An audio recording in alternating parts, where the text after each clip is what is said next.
Hi, my name is Michael Andrew, and I'm about to give you your free tutorial on the Canon R7. A few resources I want to point out, and these links will be in the description below, is our Canon R7 Facebook group. It's going to be a fantastic resource because we have members posting pictures using certain lenses. You can use the search bar there to search a lens and see the results that other users are getting. Why is this important? Well, the Canon R7 has a very tight megapixel density, 32.5 megapixels within an APS-C sized sensor. What this means is it's a very, very tight density, and we saw some issues with the Canon 90D when using older zoom lenses. So I want to give you some warning about the resolving power of those lenses, because if you're coming from an older EFS or an EF system and you're trying to use those lenses, some of them may not work as well. We've spent a lot of time building the table of contents. So if you go Command F or Control F, depending on the computer you're using, type in the keyword that you're interested. It should highlight the time code. If you click on the time code, that will take you straight into the chapter lesson. If you are a pure beginner, I have to give you a word of warning. This tutorial is covering the operation of the camera only. It will not be enough for you to take consistently great images. A little quick story is that when I got started back in 2003, I had a Canon 10D, and we didn't even have YouTube back then. So I had to learn through trial and error, and it took me 2 years. And I remember a point that I was so frustrated, I wanted to throw my camera against the wall because it was just really confusing. There was all this new terminology and icons and symbols. And the reason I'm sharing this with you now is just to empathize with you and say, hey, I've been there. I know exactly what you're going through. And now that I've done this for a while, I've created a crash course on the Canon R7 so you don't have to go through all this time and trial and error. The Canon R7 crash course includes a digital photography school, which will teach you the basics about shutter speed, aperture, depth of field, stops. And then it goes on to cover things like composition, lighting, and then we get into the advanced shooting techniques where there's different fundamentals for the shooting type, whether it's landscape, sports, portraits, maybe you're using a little bit of flash, maybe you're doing video work. There's several different kinds of video, and I put it all together in one course. I can tell you I have had tens of thousands of students who over the weekend have learned their cameras. So I strongly recommend you invest into your education, spend the money, do it over a weekend, and you will be well on your way to taking great images instead of, trying to learn it on your own. And this is kind of like an interview, is I am going to demonstrate my teaching style to you. And if you like it, check the link in the description for the crash course. If it's not yet available, it'll take you to the blog where you can leave your name and your email address, and we'll reach out to you as soon as it's available. The cost is $49.95, and it takes about 4 to 6 weeks from the time that I launch this video. In any event, we have a tremendous amount of information to cover, so let's get started. Before we get started, I'm going to show you how to mount this onto a tripod. I also just wanted to give you a word of encouragement. First of all, congratulations on your camera. Second of all, thank you for coming. You are in good hands. I'm going to take care of you, and I also want you to know I have been there. I understand how frustrating this can be. Be patient with yourself. Take a growth mindset approach. And that basically means that you can learn anything. If you're patient, allow yourself to make mistakes, you're going to become a great photographer. I promise you. And the beauty of YouTube videos is you can always rewind if something's not clear or you want to go through it again. So let's get this onto a tripod. You'll notice on the bottom we have this mounting screw, and it is standard on almost all cameras. This is going to screw into something called a shoe, and this shoe is going to fit into this ball head, which will allow me to point the camera in different directions. So I'm just going to take this, screw it in, and there's different kinds of shoes and mounts. There's Arca Swiss mounts. I really like this particular one from Bogen Manfrotto. It even has an orientation marker on the bottom that shows me which way to point the camera. This is going to point forward, and it drops in to the ball head like this. There's a lock mechanism back here, and this is going to allow me to show you the camera as I'm teaching. Next, let's take a look under the battery grip. You're going to notice we have this little switch here that we can open. This is where the battery is going to go, and you'll notice that it's oval on the outside, and this is the battery you should have gotten with your camera, and those pins are going to be facing in towards the camera body. So you're going to slide that in until it clicks, To release the battery, you just slide this over. And to close the door, we just push and it should click shut. Let's talk about memory cards real quick. Memory cards are put into the grip by pushing this latch backwards towards you as you're holding it, and it'll flip open. And you'll notice that we have 2 CF card slots here, and we're even given some orientation indicators here on this little metal thing. So if you look at a memory card, you'll notice that it has a notch on the side, and those notches are lining up with those icons, which mean they're going to go into the camera like that. Push them all the way until you hear a click. To remove them, push again and pull straight out. A word of warning on memory cards. Memory cards are not all created equally, and the best advice I give new beginning photographers is buy the best cards you can, which you can afford, which are going to allow you to do what you want to do. You'll notice there's many symbols on here. If you're doing video work and you want to do 4K video, the most important symbol here is this U3 symbol. The class U3 symbol is the minimum requirement if you want to record 4K video at 30 frames per second. If you're shooting at 60 frames per second or you're doing other high data rate, you're going to need an even faster card. The reason I'm saying this is because sometimes students will find a memory card laying around, they'll throw it into their camera, and they'll just expect that their video is going to record fine, or they're going to get lots of shots when they're shooting sports before the camera freezes up. And the truth of the matter is the memory cards will definitely affect your performance, and there's different kinds of cards.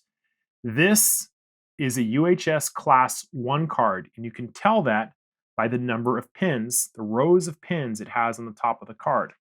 There is another card that looks almost identical on the front, but when you turn it over, it has 2 rows of pins. This is a high-performance UHS 2 SD memory card. These SD memory cards are far faster in performance. They're going to, offload your images when you're downloading them to your computer. They are also more expensive. Something like this might run over $100. Something like this might run $30. Okay, and you notice that there's definitely a lot more memory here. If you're doing any kind of paid professional work, go with the UHS 2 cards, and you can barely see the icon there. There's a little 2 symbol. And there's also a little lock here. I never use this lock, but if you push this lock down, this will prevent the card from being erased. And sometimes you can bump it. And so if you have memory card problems and that switches down, just something to be aware of. But I'm going to put both of these cards into the camera, and I'm going to reformat them after I show you some other things. But that's just some advice. I really like these SanDisk Extreme Pro memory cards. And if you're on a budget, just get the Class 1 and should be good to go. If you want high performance for sport shooting, downloading images, get the Class 2. So following the diagram with the little notch, we're going to go ahead and put these in. I'll put that one in the back. I will put this one in the front. Close it. When we're talking about lenses, this is the lens mount. It's the mirrorless mount from Canon that is referred to as the RF mount. So when you're purchasing lenses that will natively connect to this mount, you're looking for that RF designation. Canon, for its history, for many years, decades, has had another type of mount referred to as EF. So if you see a lens that has an EF designation, that is for DSLR cameras, and you would need an adapter to make them work. I'm going to open this up, and you'll notice we have this little mark here. This is a lens mount mark that corresponds with this red indicator here, and this tells us how to line up lenses and caps and things of that nature onto the lens mount in such a way that it will lock when we rotate it. Something to keep in mind, and I have the shutter here closed, is that this is an APS-C sized sensor. What that means is that there is going to be a multiplication factor on the lens that you use. I'm about to put a 50mm lens. It's this little nifty 50 for the RF mount. Anytime we put a lens on there, we're going to multiply it by the crop factor of 1.6. So in this case, this would be an 80mm lens, because 50 times 1.6 is 80. So this lens is going to behave as an 80mm lens, which is actually perfect for portraits. Now, another word of warning I have to give is we live in a microbe world. There is dust everywhere. You can't see it, but it is all around you. Indoors, outdoors, everywhere. And every time we take this cover off, we are exposing the lens mount, the inside of the camera, to dust. Now, luckily, Canon has this feature that we can close the shutter, when the camera's turned off to help minimize dust. If you shoot long enough, you will see dust specks on your images when you are using smaller sized apertures, f11, f13. You'll start to see these things pop up as these little gray spots. And there is a specific way to clean it. I talk about it on the crash course. I show you the tools and the techniques that I use to make this really easy. The recommendation I give is that when you're changing lenses is to make sure that this is pointing down towards the ground. Why? Because even in a windless environment, there's things floating around, right? And we want to make sure that there are no particles floating inside to the camera. Even now, as I'm doing this, I'm running the risk of this happening, right? So when you're changing lenses, point the mount down, minimize the amount of time that you're changing your lenses for, and try to do it in an environment that is not windy. Sometimes you can't help it, but if I'm on a beach and it's windy, I probably am not going to change my lenses until the wind stops, or I can find a place like inside my car or some other place where it's safe to change the lens, because I don't want dirt getting inside. If you leave your camera like this, you are going to get dirt inside, and it is going to affect the camera. So always try to be really quick about it. So let's get this lens on there. For this demonstration, I'm going to use this lens. When I take this cap off, you'll notice that I have a red marker here. And what that means is I want to line up the red marker to red marker, put it onto the lens mount, and rotate it until it clicks. So now the lens is on, it's secure. When I'm ready to remove the lens, I am pushing the lens release on the side here, and I'm rotating counterclockwise until it comes off. And this is how you would put any lens onto your camera. Something else I want to point out real quick, MAVEN is coming out with a line of filters, different filter sizes. And to know the size of your filter threads of your lens, all you need to do is to look under your filter cap. In this case, this is 43 millimeters. So if you ever purchase a filter, that is how you figure out the size of your filter size. And it's also written here with this filter symbol, 43 millimeter. Before we get into the control lessons, I want to take you on a tour of the physical buttons on the camera, where they're located, and a brief description of what they do. Lens release, we just talked about it. Here is the shutter, probably one of the most important buttons on the camera. This is how you focus and take pictures. We have our auto focus assist light. It illuminates in dark situations, and we can turn that off in the menu. Down here, we have a new switch. It is the autofocus to manual focus switch. Usually this is found on the lenses, but Canon has moved it to the camera body. We've seen this on other cameras like Fuji's, for example. So what this means is you'll be able to quickly jump to manual focus or to autofocus back and forth by flipping the switch. And the button in the middle of that is our depth of field preview, which can be customized. And I'll show you how to set this up a little bit later. The depth of field preview will stop your aperture blades down to give you a preview of your depth of field in real time. Taking a look at the ports on the left side of the camera as we would hold it, we have these rubber gaskets. Under the top one, we have our microphone port. So if you're going to do any kind of video recording, you need to plug an external microphone. This is where it goes in. Your headphone jack is on the bottom, right here. We have a remote terminal. We can plug in a remote control.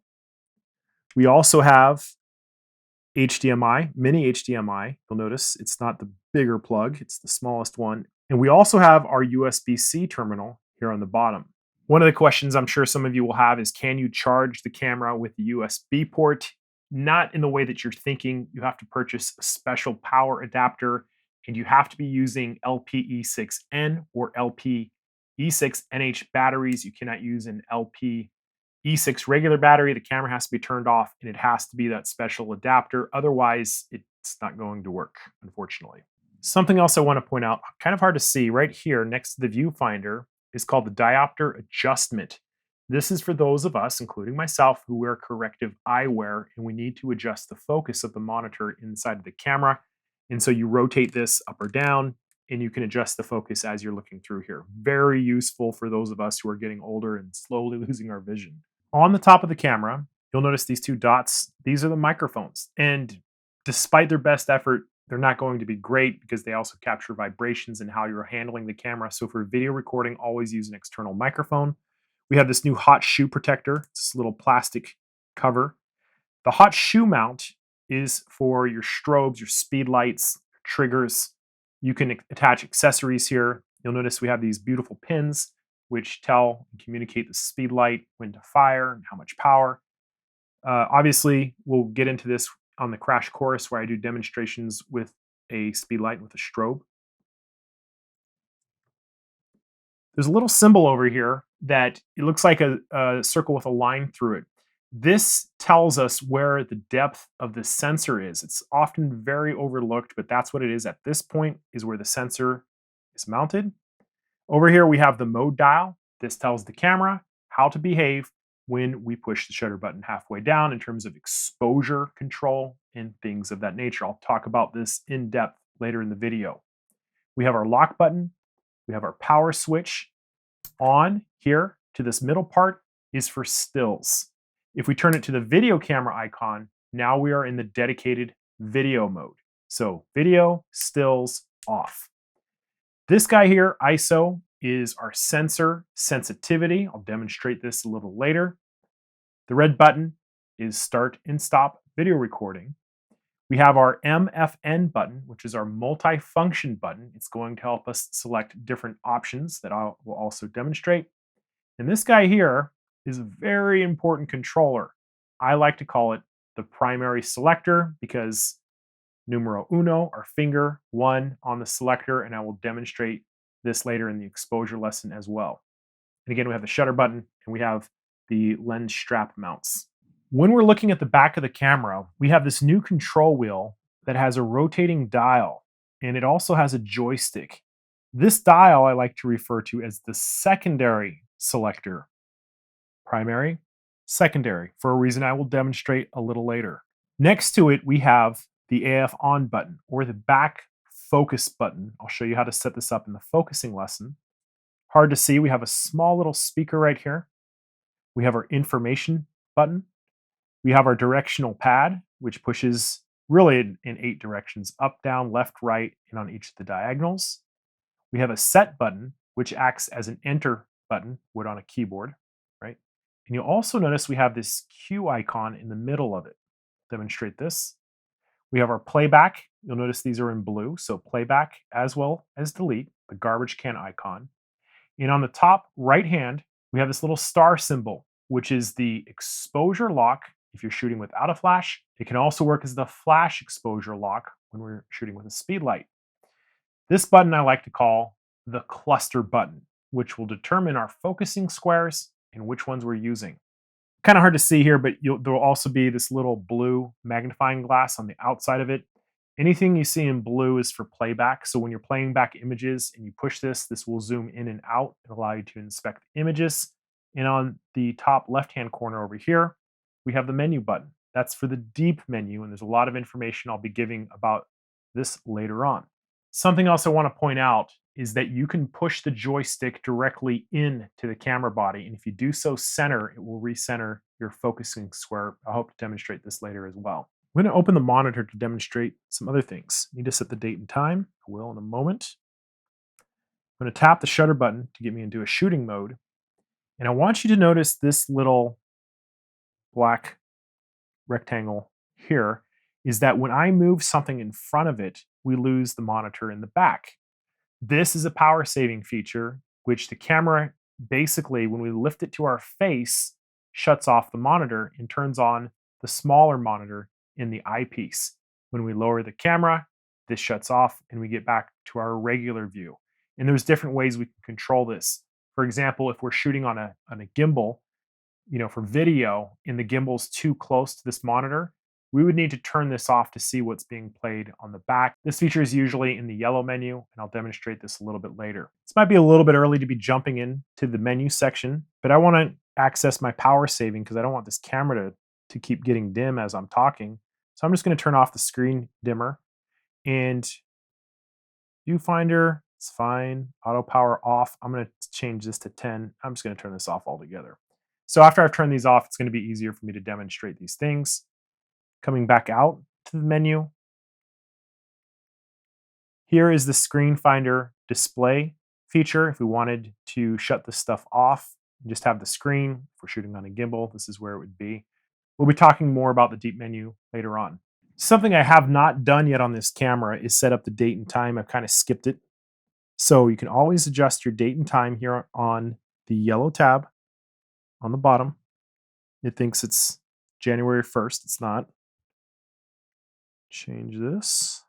I'm currently in Hawaii, so I'm going to choose the Honolulu time zone. Should be in here. We don't have daylight savings here. It's kind of interesting. Arizona doesn't either. So hit OK. And so now the date and time is set up correctly. I'm going to hit OK. In terms of housekeeping, I want to point out that anytime you change the mode dial, by default, the camera will make these prompts and you can open them and read a little bit. It drives me nuts. So in order to turn those off, you're going to come into the yellow tab, and that's called the mode guide. And I would strongly recommend turning these to disable. And the reason is when you're shooting between modes, you don't want to have to wait. You want to get into the shooting pretty much as fast as possible, right? So that will turn off your mode guide. Something else I want to do is to format the 2 memory cards that I've put in here. They've been backed up. I have 2 copies of all of those images and videos on 2 different hard drives in 2 different places.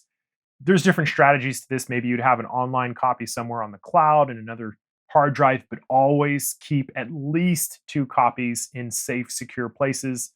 I have many horror stories of people who put it all on one hard drive for years and the hard drive died and they can't get those images back. So now that I've backed those cards up onto 2 sources, I'm going to come into the yellow tab, page 1, format card. Not a lot of information on it.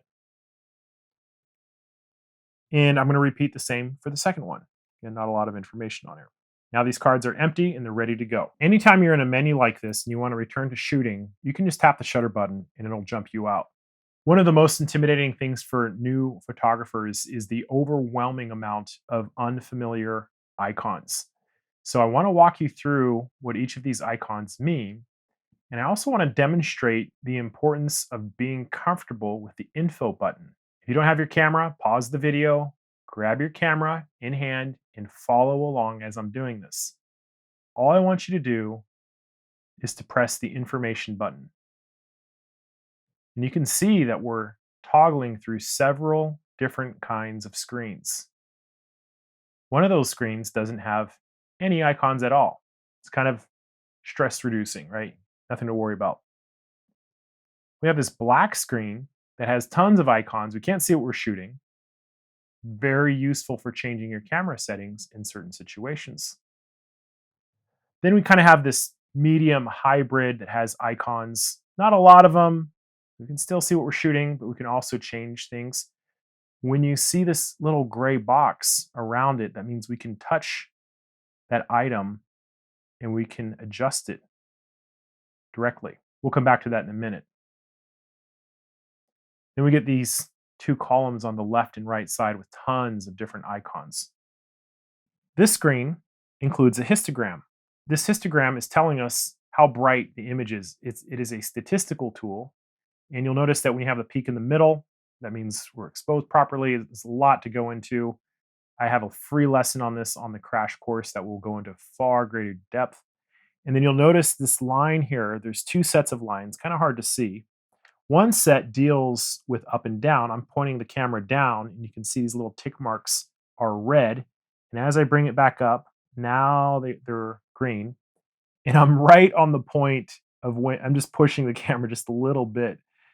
This is telling me that the camera is level. It's a very useful tool for landscape shooters to have it built in. It was not always this way.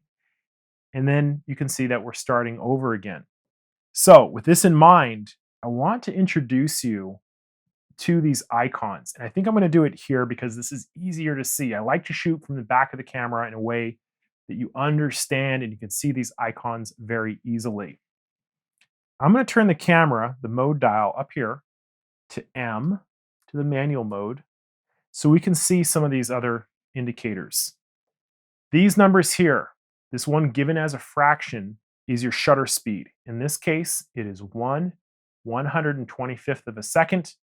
And anything with an F refers to the aperture. The aperture is the size of your lens opening. And this is what controls the amount of light coming into the camera, the time, how long the shutter is open, and how wide the lens is open. Those two things control exposure. Exposure is another way of saying the amount of light.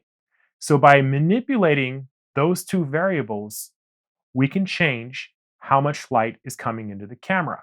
And I will be pointing this out later on in these lessons. But you will see these indicators in many different places. Fractions are shutter speeds. Anything with an F deals with the aperture, the size of the lens opening. Commit those two things to memory. And in this case, it's also telling us which controls will change those settings. In this case, the primary selector. And in the case of the aperture, the secondary selector for manual mode, right? Now we also have this other setting here called ISO. ISO, currently it's set to auto. ISO deals with the amount of boost that the sensor gets. So it's a kind of a way of cheating. When we had film cameras, there were different types of film sensitivities. You could buy very sensitive film or less sensitive film, depending if you were shooting, in darker conditions or during midday. And digital cameras have simplified this by putting it into the camera, building it into the camera in such a way that it's really easy to change and adjust. And that is ISO. ISO controls the sensor boost. And let me demonstrate it right now since we're talking about it. I wasn't planning on this. The button I pushed there is the Q button. Pushing the Q button because it'll allow me to change these things. If I don't push it, I can't change them. There's also a Q button here in the bottom left-hand corner. And when I push that Q button, I can also change these settings. Something you'll notice is that we have the words auto right there. The auto means is the camera will determine the ISO, and it'll increase it or decrease it depending on what it wants to do. I am not a huge fan of that. I like having control, but there are some times I use it. So I'm going to change this to the number it had on there. It was 1250. And I'm going to take a picture. I'm going to come out to the regular screen. I'm going to focus on those blinds, and I'm going to take a picture.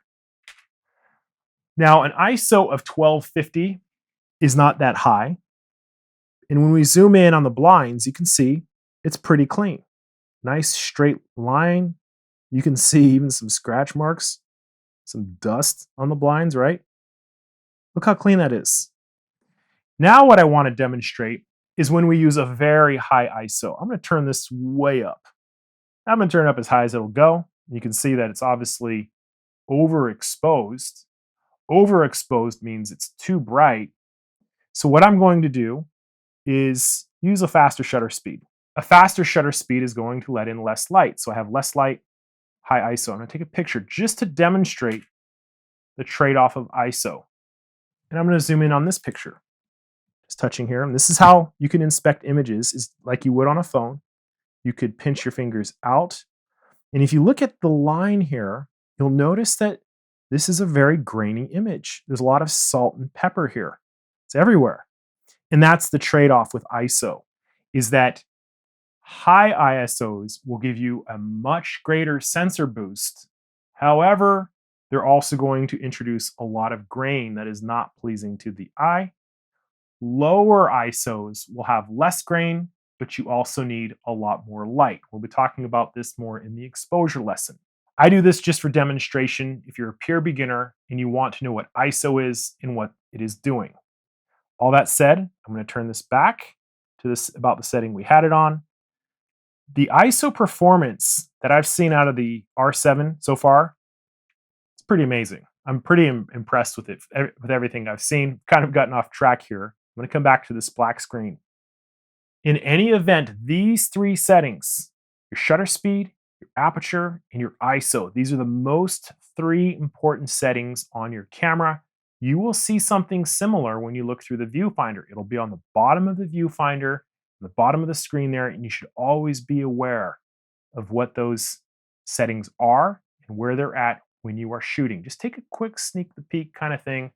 Don't worry about manual for now. I'm going to give you some other instructions until you get there. Let's go through the rest of these icons so you know what they are and what they do. In the top left-hand corner, we have our shooting mode indicator. And as I rotate the mode dial, you will see different letters appearing. And some of our options are disappearing as we do this. I'll be discussing each of these modes in depth a little later, but this is where the mode that you're shooting in is found. Let's come back to manual. This guy right here is our exposure compensation bracket. And this is how we can make the images brighter or darker in certain modes. And I'll show you how to do that. This guy right here is our picture styles. Picture styles is sort of like a recipe that the camera uses to create different looks. For example, let's just turn this on and take a look real quick. You have all these different settings in there, and there's different names: auto, standard, portrait, landscape. Let's say I'm shooting a landscape shot. The picture style here will tend to oversaturate the blues to make your skies more blue than they probably really are. In the portrait picture style, the flesh tones might be more accurate. This is the idea of picture styles, and they have all these different user sets. We can come in and customize this depending on our wants, adjusting the sharpness, the contrast. It's a lot of information. If you're a pure beginner, I would say don't worry about it so much and leave it on auto for now. Next to that, we have our white balance. I'll be talking about these in depth. This is where we can change our white balance control. Then we have our white balance shift and bracket. Next, we have our auto light optimizer. We have our Wi-Fi settings. We have our card settings. You can see that we have both memory cards in there. And you'll notice that to the right of that, we even have the quality of our images, whether it's JPEG, RAW, compressed RAW, that should be indicated to the right of it. There's different ways to set up the cards, so you can record RAW to one memory card or JPEG to the other, or duplicates in both, or maybe video to one. This is in the deep menu section. On the bottom, we have our focusing clusters. This tells the camera in what area of the frame to look. Our focusing modes tell the camera when to focus, if it's a one shot or a continuous focus. Then we have our metering modes. This is how the camera measures light coming into the camera. We have our drive modes, which tell the camera how to behave after we push a shutter button down. Maybe we want a timer, maybe we want multiple bursts. And by the way, on any of these, you can push the set button again and it will open the menu. Select it, or we can double tap. So there's different ways to get to these controls. We have our Q button, we talked about. We have our battery life indicator. We have our Wi-Fi indicator. We have our image stabilization icon. These two numbers here on the bottom deal with the number of shots remaining. The one in the brackets deal with how many images can we get onto this memory card. The number next to it is the buffer depth, which means that if we're shooting continuous buffer, fast, rapid shooting, 15 frames per second, the camera is going to let us take, it says here, 65 images before it starts to slow down. Take this number here with a grain of salt because it can be a little variable depending on the size of the files, the burst mode that we're using, as well as the memory card speed that we have. Even if you put a different, a faster or slower memory card, usually it's going to stay about the same depending on, what settings you have. But when you're actually shooting, you might see something different. This guy right here deals with the custom setup of the camera buttons. So if we come in here and we tap that, we can customize our buttons, and we will customize some things a little later. You can see here that it gives you a white highlight on any button that you want to change. And there's tons of options when we say, let's say we want to change the depth of field preview button. The auto light optimizer allows us to adjust how the camera is tweaking certain things like contrast to a degree for JPEG images. I usually leave mine turned off. This guy right here is your flash exposure compensation. This essentially allows us to tell a flash to be a little bit brighter or darker. I cover this on the R7 crash course, and I'll demonstrate it in those lessons. For those of you coming from previous Canon systems and you're not familiar with this little ball with these lines coming off, that is your tracking frame. So when we come in here and we select this, by toggling the info button, we can make the tracking frame displayed or not displayed. I'll be giving you some demonstrations on that later. Now, there's a reason why I like starting here, is because as we start toggling through these other screens, you're going to recognize most of the symbols that we've already covered. So if I push the info button, look on the bottom here: fraction, shutter speed, f, aperture, and then we have our ISO over here. So you know what those three things are already. This is our exposure compensation bracket. I haven't demonstrated what it does yet, but I will. Up here at the top, we have our mode, number of shots remaining, number of shots in the bursts. This new information here, hours, minutes, seconds, this is the amount of video that we can record onto our memory card for the current video settings. Then we have the battery icon, image stabilization, and our Q button. Anything with gray, we can push and adjust the setting directly.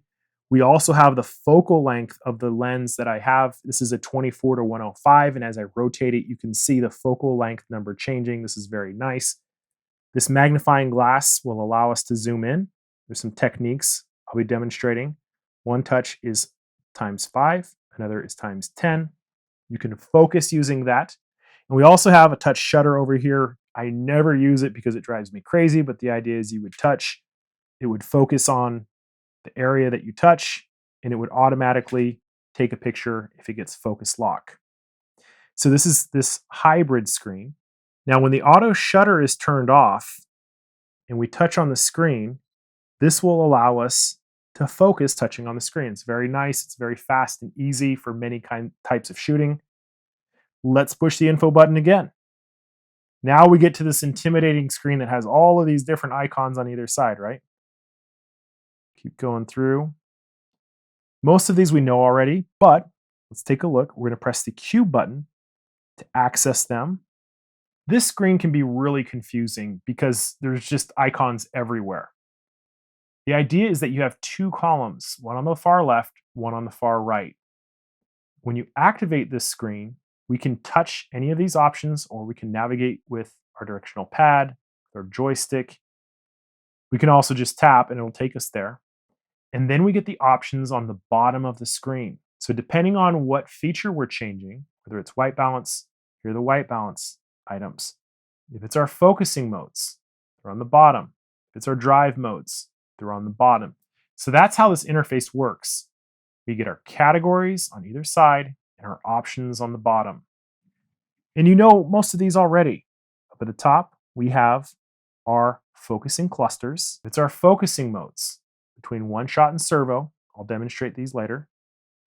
We have the cards that we're using, including image quality. So we can change whether we're shooting raw or, so if we push and it's showing us the cluster button there. So if we push the cluster button, we can select whether we want to shoot raw or compressed raw. I'll explain those differences later if we wanted a quick change. And we could also change which memory card we're recording to by pressing info. So it's giving us these little extra instructions here. If we continue to go down, we have our drive modes, and we get all of the drive mode options here on the bottom.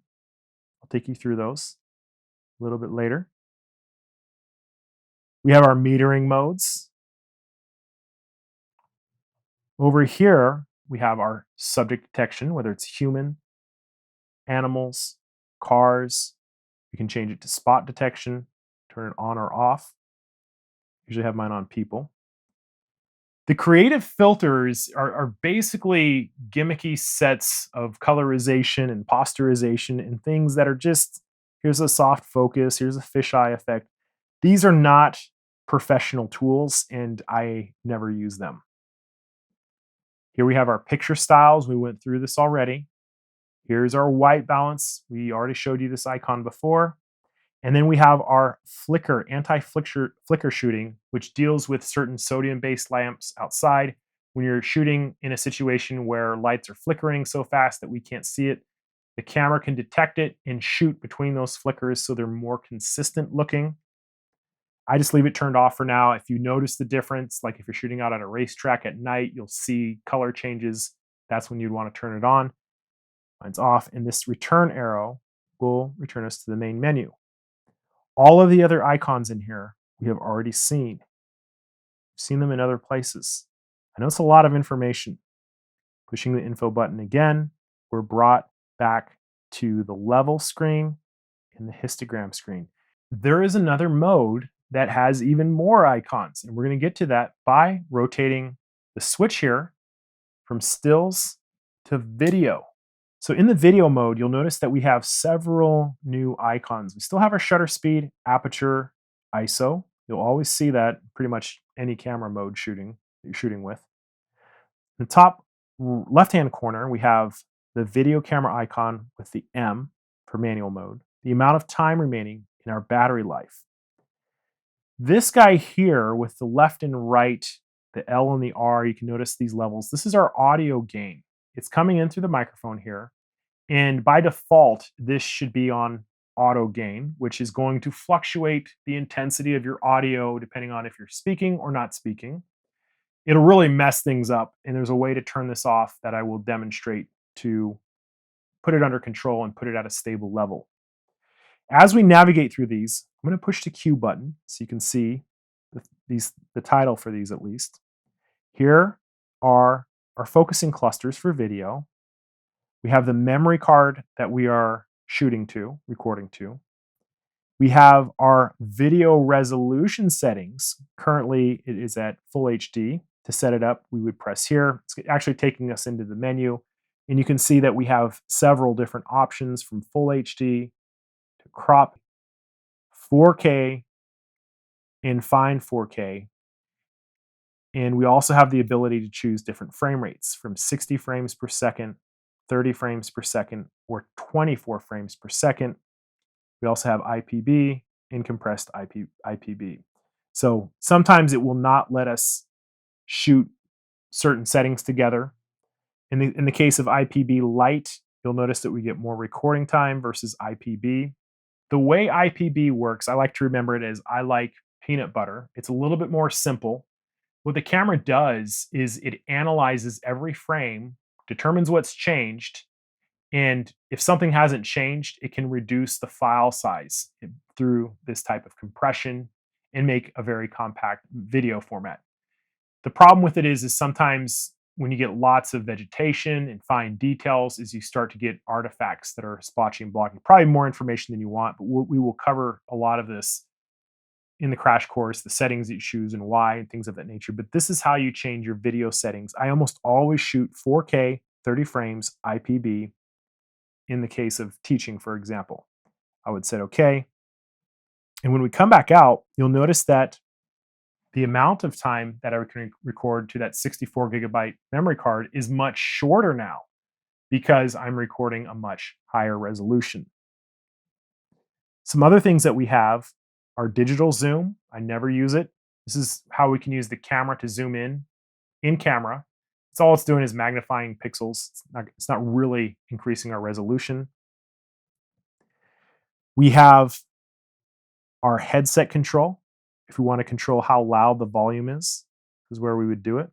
Digital Movie IS is Digital Movie Image Stabilization. It's using software to remove jitter as we're moving with the camera. Again, it can help if you have nothing else and you're just trying to get the shot, but you can also do it in post, so I don't ever use it.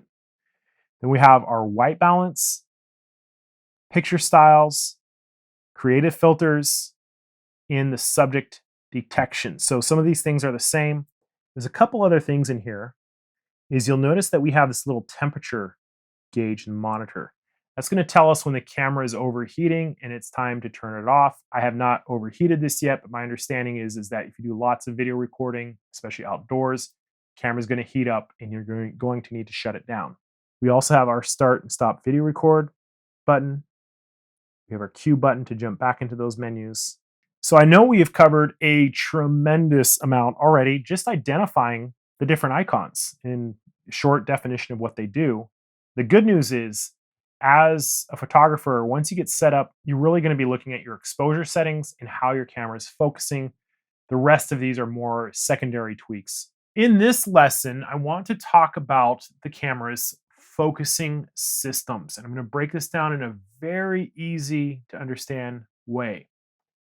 I need to point out, however, we have a sensor, a camera sensor, that is many times larger than a cell phone camera. Cell phone cameras are tiny. They use very small sensors, and very small recording media has a very deep depth of field. A depth of field is sort of like a wall of focus. It's how much of this invisible wall you're putting out there, the subject matter between it is going to be in focus. And in the case of cell phone cameras, very small sensors have very deep depths of field, so everything's in focus. That's why cell phone cameras are so convenient. You just basically take a picture of something and everything around it's going to be in focus, more or less, right? Not so with larger sensor cameras. Even an APS-C size sensor is 20 to 30 times the size of a cell phone camera. And we have to be very specific about telling the camera where to look when it takes the picture. Because if we're looking in the wrong place, the picture is going to be blurry. So, pure beginners, start off on your program mode. There is this other mode, the green box mode, which I lovingly refer to as the dummy mode. I'm not a fan of it. I'm going to hide this. It wants me to set up the creative modes. The dummy mode pretty much does everything for you. You didn't buy this camera for the dummy mode. So anytime you see that green box, we're going to stay away from that. We're going to be in the P mode. The easiest way for me to break down the focusing systems is if you think of this in terms of the how, the when, and the where. How, when, and where. If you remember those three things, this is going to be easy. So the first part, how does the camera focus? The cameras, most cameras, focus with a halfway shutter button depression. You push the shutter button halfway down, that engages the camera's focusing systems. You push the button down all the way, and it takes the picture. Very straightforward, very easy. Halfway shutter button depression, full depression will take the picture. Now, in the case of the R7, we also have this button on the back, AF on, which means that we can push this button, and this will also engage the camera's focusing system. And when we're ready to take the picture, we would just push it down all the way.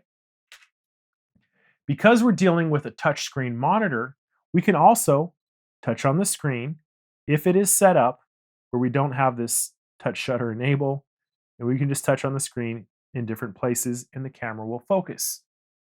3 different ways that we can engage the how: shutter button, halfway depression, AF on, and touch monitor. And that is how we engage the camera's focusing system. The second part of this question deals with the camera's focusing modes.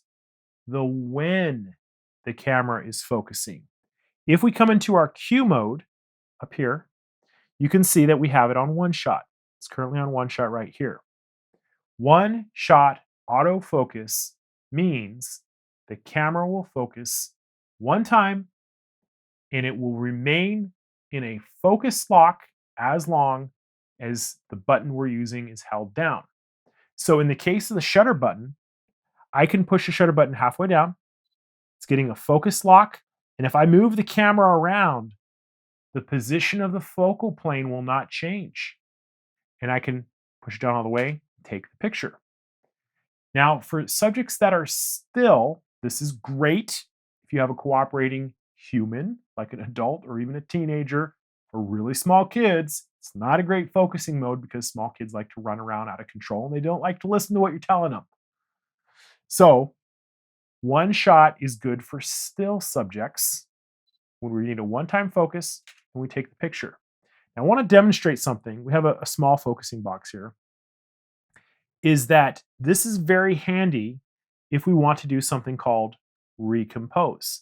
This is where we can get a focus lock on something and move the camera as I'm holding the shutter button halfway down. This is something that you should practice. I'm focusing on this blind here, and I'm holding the shutter button down as I'm recomposing. Now, why would you want to do that? Well, you may be in the middle of action and you don't want your subject in the middle of the screen. You want to change the composition a little bit. And I pushed so the joystick was over here. I just pushed it into the center and it jumped back to the middle there. So this technique that I'm doing here, and you see we had a tracking box. It's really not even the right box for this. Let's go to a focusing square. Not that either. Let's come up here to an actual focusing point where we have a focusing box that won't move. Same thing, I can still touch with it, but push it in the center. I can get a focus lock and recompose. Doesn't work really well on wide aperture settings like 1.8, 2.8. You really need to be like at f4, f5 if you're shooting a person and recomposing. Shallow depths of field, it doesn't really work, but that's something that every professional photographer knows how to do is they get the focus lock and they recompose. It only works in one shot. So the question that I'm sure you have is, what about sports? Great question. We can come into the Q mode, go to one shot, servo. Servo is focusing over and over and over again. One shot is once. Servo is continuous, and it's called continuous in certain camera systems. Now, something I'm sure you noticed is that in one shot, when we focus, we get this green frame. See, it's green. And we get a beep. The beep's telling us, hey, you got it in focus, right? Now, if we come in and we go to servo, watch what happens. Now we have a blue box. Not green, blue. In the servo mode is focusing over and over and over again, continuously, as long as we hold that shutter button halfway down, as long as we hold the autofocus on button halfway down. It's not really doing it when we use the touch monitor in the back. You can see it's jumping back to the green box. But these two guys here means that the camera is continually focusing wherever that blue box is. This is what you're going to want to use for sports shooting, fast moving subjects, birds in flight. This is the mode that you want because with moving subjects, the camera has to adjust its focal plane very quickly. So that is when the camera is focusing, whether it's one time or whether it's many times over and over and over again. Now let's talk about where the camera is focusing. This deals with the camera's focusing clusters. Now, this can be a little confusing about how to get to these boxes. You can always come into the Q menu and you can select the focus AF area. Here they all are on the bottom. And as they go across the bottom, you'll see you get a little indicator, AF spot, or spot AF. It's saying that tracking frame is not displayed. That's fine. So I'm going to select the spot focusing square. And that is a very small defined focusing square. So if I'm a macro photographer, maybe I want to go with spot focusing cluster. And I can come back to the cluster. Now we have 1 point autofocus. Hit that. And you can see that the square is a little bit bigger. So a lot of these deal with different sizes, right? I'm going to come back out. Here we have the expand AF area. And you can see it's even a little bit bigger. So it gives a priority to the center box. I'm going to put my finger in here. I'm probably too close. But you can see that even as I get to these points on the outside, it's engaging the servo focusing. Let's keep taking a look here. So you can see expand AF area around, it's an even bigger cluster, right? Let's use this guy right here. Like that. There we go. With a priority in the center and a secondary priority on this outer rim. So a lot of these deal with the size of the box that we're using. Now these next three here, they are the flexible zone 1, 2, and 3. And you'll notice here when it says push the cluster button to change these different options, if we come in here, you can see that we get this vertical zone. This shape is telling the camera to look in here, right? So as long as anything is in that area, the camera can find the contrast and jump to it. That's how the camera is looking. This is why I use white blinds. The camera is looking for an area of contrast within the box that we have selected. It also prioritizes high contrasty things in that box that are closest to you. So obviously if something's closer, it's going to prioritize it. Now, something that's interesting about these is that when we push the cluster button and we rotate the primary selector, you can see that we can adjust the width of this. This is something that I have not seen on a Canon camera before.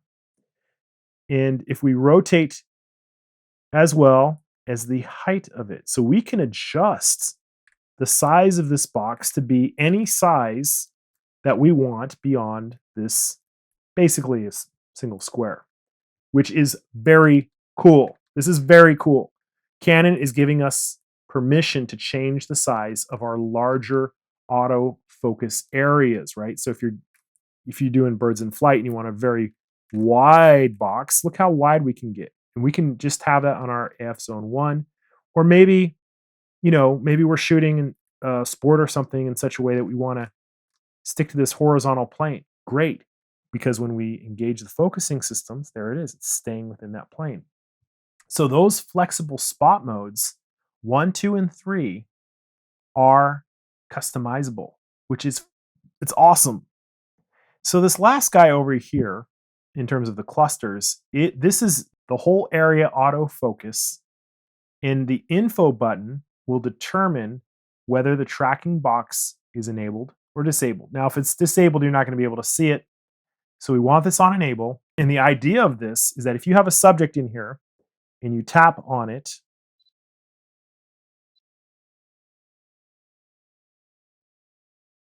is that it will track that subject, right? So we can engage the focusing. And the idea is that the camera will follow this wherever you go. Maybe we'll just do something different. There it goes. So it basically is saying that when we touch the screen, see if we can confuse it. Yeah, we can. Takes a second, and now it goes. We're basically telling the camera, hey, look for this shape and follow the shape around. Now, in the history of all the cameras that I've ever tested, which is a lot over 14 years, this tracking feature has never really worked perfectly for rapid sport shooting. But in cases of slower moving subject matter, it can really work. A lot of it depends on the amount of contrast and movement and subjects. Just keep that in mind. I think it's easier to pick a focusing square and ride with that, especially one of those new customizable size focusing clusters. One of these 3 guys, I really like those. So that is the basic of the wear. So in summary, in terms of basic focusing for still shooting, the how, the when, and the where. How deals with how we engage the focusing systems, halfway shutter button depression or the AF on button, touching the monitor. The when deals with one shot or servo. And the where deals with how we're choosing our focusing squares. Now, there's other ways to get to our focusing squares. We can push the focusing cluster button directly. Then we push the MFN button, and here we are. So there are 2 button presses away, or you can go directly with the Q button if you want. Q. Sometimes it's easier to do it that way, but this other way looks like this. Cluster button, MFN button, and there we are. These are all the same clusters. Push MFN, toggle through them. This second method of pushing the cluster button and the MFN button is the preferred way to go as you are looking through the viewfinder. I want to talk about some of the secondary focusing options that we have. We have a beautiful model here. Thank you for stopping in. And this can be found in the Q menu under Subject to Detect. We're going to select People. We're going to set. We're also going to make sure that when we come in to the purple tab, we want to make absolutely sure that eye detection is turned on. If it's not turned on, this is not going to work. Eye detection essentially tells the camera to prioritize a human subject's face and to focus on one of the eyes. And that's what this is doing here. And you'll notice that even as I move the camera, regardless of where the focusing square is, that priority is going to revert back to a human's face. Now, this is a little confusing for it because it doesn't know whether you want to focus here or here. But in most cases, if you have a human face that it recognizes, it's going to prioritize there. Now, I can also say that this is size dependent, is that as you move further and further away from your subject, the camera has a harder time recognizing the facial pattern and it may not lock in. So you have to have a face of a certain size. But even as I move this focusing square, you can see that it's still tracking the eye over there. So in a case like this, if you were shooting a portrait with a single person, what I would recommend is just come in to your focusing clusters and choose a wider area. So now it's going to track that eye if you know you're shooting a person with a camera. Another thing about this that is amazing is that when we're using a very wide aperture lens like 1.8 or 2.0 or even wider than that, is the camera does a fantastic job of nailing the focus so we don't have to recompose. And this has really been a game changer for mirrorless cameras. So if you are shooting people and you're having a hard time getting that focusing box to lock on, pick a larger area. You can even use maybe one of your custom flexible zones. See how it's staying within that zone there? It's looking for a face.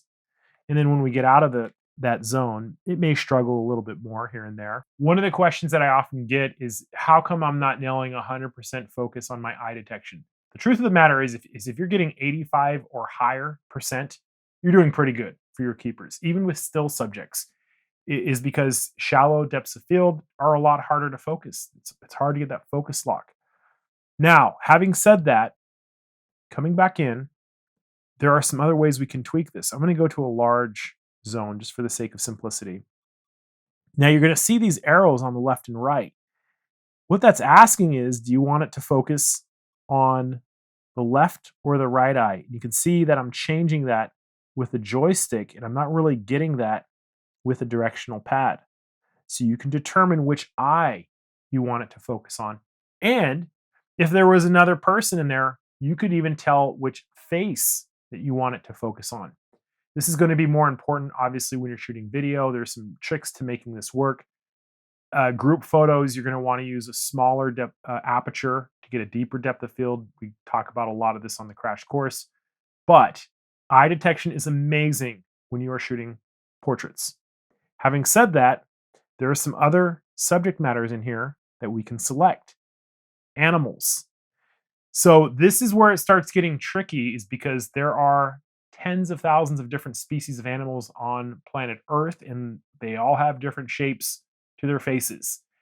I think the algorithm is still learning and it's getting better, but this is going to have a much lower percentage of accuracy than something like a human's face when you're shooting an owl or a lizard or a snake. Those are three different faces. But if you're at the zoo, my understanding is Canon is teaching the algorithm to detect facial patterns of certain animals. Again, it is size dependent. Something I want to warn you about is, do not have high expectations for animal eye detection. It depends on the animal, and you may not get even 80%. The algorithm will get better with time. Just keep that in mind. And now we even have vehicles where we can do spot detection or not. So this should be able to track cars, looking for windshields and things of that nature in vehicles, or we can turn it off altogether. When I turn it off, no more eye detection, and it's going back to the full zone. It's looking for an area of contrast, and it's finding the face. So that is eye detection for humans. In animals, make sure it's turned on in the menu on your purple tab, page 1, enable this. And then when we're dealing with the subject to detect, we want it to be on people, and then we get the eye detection. It makes our job as photographers so much easier. So the next thing I want to demonstrate is manual focus. I am going to select the manual focus switch on this lens. And as soon as I go into manual focus, it's giving me this distance marker from infinity to 0.45 meters. You can see the meter mark there. So the idea on this is that it is indicating where the focal plane is in meters. Now, I know it's kind of hard to see whether this is in focus or not, so I want to teach you a great technique that I use mostly when I'm doing video, and that is the zoom manual focus, what we do is we use the magnifying glass. That's at 5x, you can see. So I can visually see whether it's sharp or not. And if I wanted to zoom into 10x, I would push the magnifying glass again. And this is what I call manual zoom focusing. It allows us to get an up-close look on what we are focusing on. I do it, again, a lot on video. And then we could shoot. We know it's in focus. We know that that's not going to change. The camera's not going to do anything funky. Most focusing on very high-end filmmaking is all done manually, and they have somebody there who's adjusting the focus as they go. These cameras make it very easy for us to use some of these tools to get around that. So that is manual focus as well as manual zoom focus. I'm going to hit this switch back to autofocus, and I want to show you a couple other tools. They're in the autofocus purple tab, page 5, focus guide. This comes from some of Canon's video cameras. Here's how it works. To see it, you have to be in manual focus, so I'm flipping that switch back over. And you can see that we get these little triangles that as I rotate out of focus, you can see these triangles are not aligned. And as they come closer and closer together, when they line up and everything's good on the spot I'm focusing on, everything will turn green. So that is a different focusing tool that you can use. I'm going to come in and turn that off. That's called the focus guide. I think the manual zoom focus is more accurate. Here's another one, manual peaking settings. I'm going to come in here and I'm going to turn this to on. The level's high and the color is red. When this is on and you are in manual focus, I'm going to go back to autofocus and then back to manual focus. You can see that we get this red overlay on areas of high contrast that are in focus. So if I defocus, that overlay disappears. And as I refocus, that red overlay will appear again. And what it's doing is it's telling us when we have areas of high contrast, it puts this red pixelated color on it, right? Now we can come in here and change the colors if we wanted to go with, say, blue. There it is, it changes. And it doesn't work when we're zoomed in, something to keep in mind. But when we're zoomed out, it gives us a very nice contrasty layer of seeing where the camera is focusing. Defocus it, focus back in, and that is referred to as peaking focus. So I'm going to turn this back to autofocus. Something else I want to demonstrate is how the camera is focusing in video mode. So let's change the switch here from on to video focusing. And you can see that we have this new thing in here called servo AF. And I still have face detection on.